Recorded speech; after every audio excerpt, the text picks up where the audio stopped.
Op het vasteland kunnen de transportkabels van gas, stroom en communicatie met vrij simpele detectieapparatuur controleerd worden.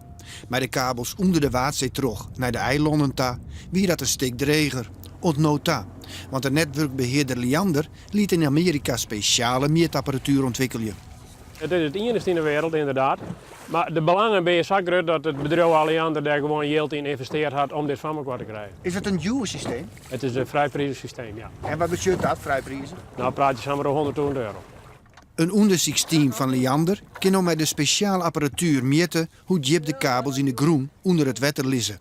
Door de sterke stremingen in het water kunnen de kabels bleed komen te liggen, met soms desastreuze gevolgen. In het begin, toen we nog net zo intensief met die kabels bezig waren, is het voor gebeurd dat er een ankerke van een jachtje achter een kabel moet hangen.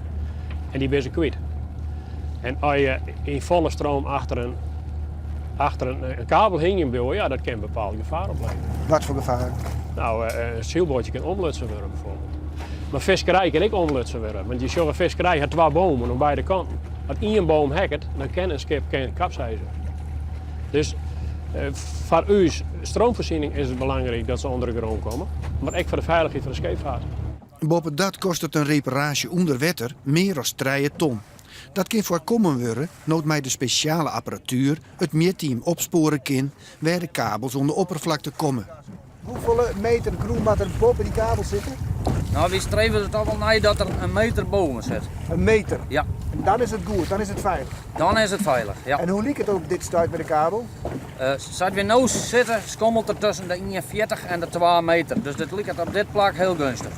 Bij minder dan een meter diep wordt ingrepen door het team op het memberschip de Coastal Digger. Die kan met heel speciale graafapparatuur de kabels weer onder de groen loeken. Want als een kabel echt terug is, wat betekent dat voor een eiland? Vertel eens. Dan maak je een eiland voorzien van aggregaten.